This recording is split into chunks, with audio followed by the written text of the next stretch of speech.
Invite any of the children that would like to come up to the sanctuary to do so, especially those who are in second grade or receiving First Communion.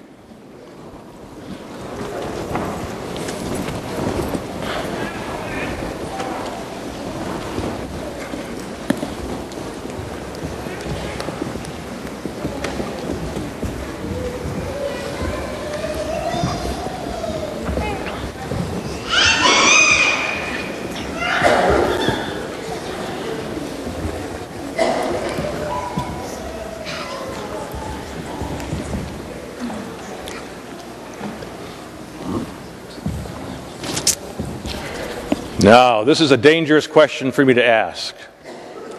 But does anybody remember what the gospel story was that I just read? You remember? Why don't you tell us?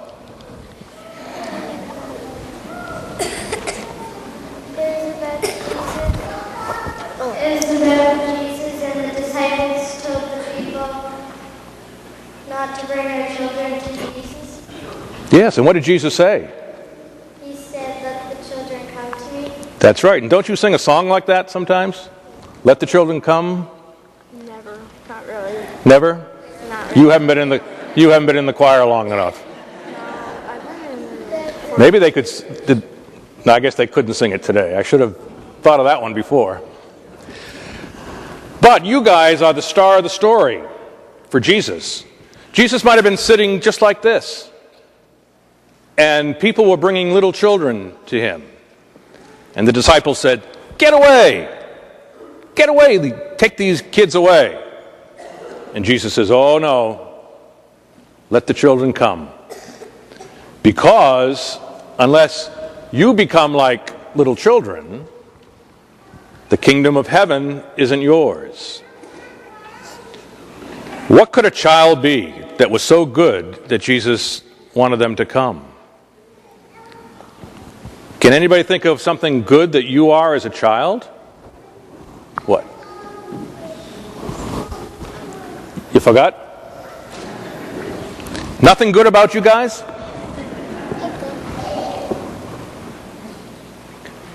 You're good looking. But you're innocent. And you really don't have much power, do you? Do you work? No. Do you put the bread on the table? No. Did you buy your own clothes? No. My mom. Did you drive here this morning? No. Well, what did you do? We listened to our mother and dad? You listen to your mother and dad? Maybe. But you depend upon lots of people to get you through the day. And what Jesus is saying is all of us need to see our dependence upon God. That we are not independent, that we are really without power, and it's Jesus that has the power. Listen at Mass later on, when we say the Our Father, when we finish it, we say, "For yours is the kingdom, the power, and the glory." He's got the power, not me. I depend upon God. But Jesus welcomes you. I want to show you something. Have you ever seen this? No. No. Have you seen it? Where'd you see it? Out in the hall. That's right. These are all over the place. Not as big as this. Can anybody read that word? Welcome. Welcome. And Jesus is saying that to you, that you are always welcome. You're always invited.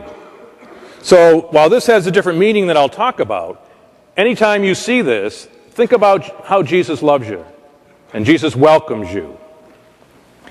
When you go to your classroom today, not all of you, but many of you will have a smaller one of these in the classroom, depending on how they're divided up. I want you to find that. And maybe the teachers who are in that classroom can help them find it.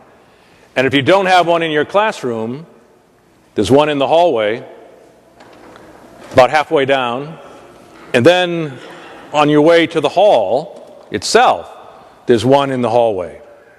They're all over the place because as a parish, we wanted to be welcoming. So we're welcoming people just as Jesus welcomes you. What does it mean to be welcoming?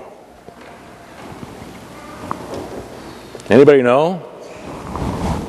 What? It means like you can come. It means you can come. You can come up closer. You're welcome. Sometimes you might have a mat in front of your front door, and it would say, welcome. Does anybody have a mat like that? You do? Well, when you go home today, look at that word, welcome, and think about how Jesus welcomes you. You're welcoming people into your home, but Jesus welcomes us into his presence all the time. He took the children in his arms and he blessed them. And after communion, most of you will come up for a blessing too, won't you? And we're imitating what Jesus did in today's gospel. So the point of the lesson today is that Jesus says, let the little children come. Let the little children come to me. And if anybody else wishes to be part of the kingdom, they've got to be like the little children. Thanks for listening, and why don't you go back to your place?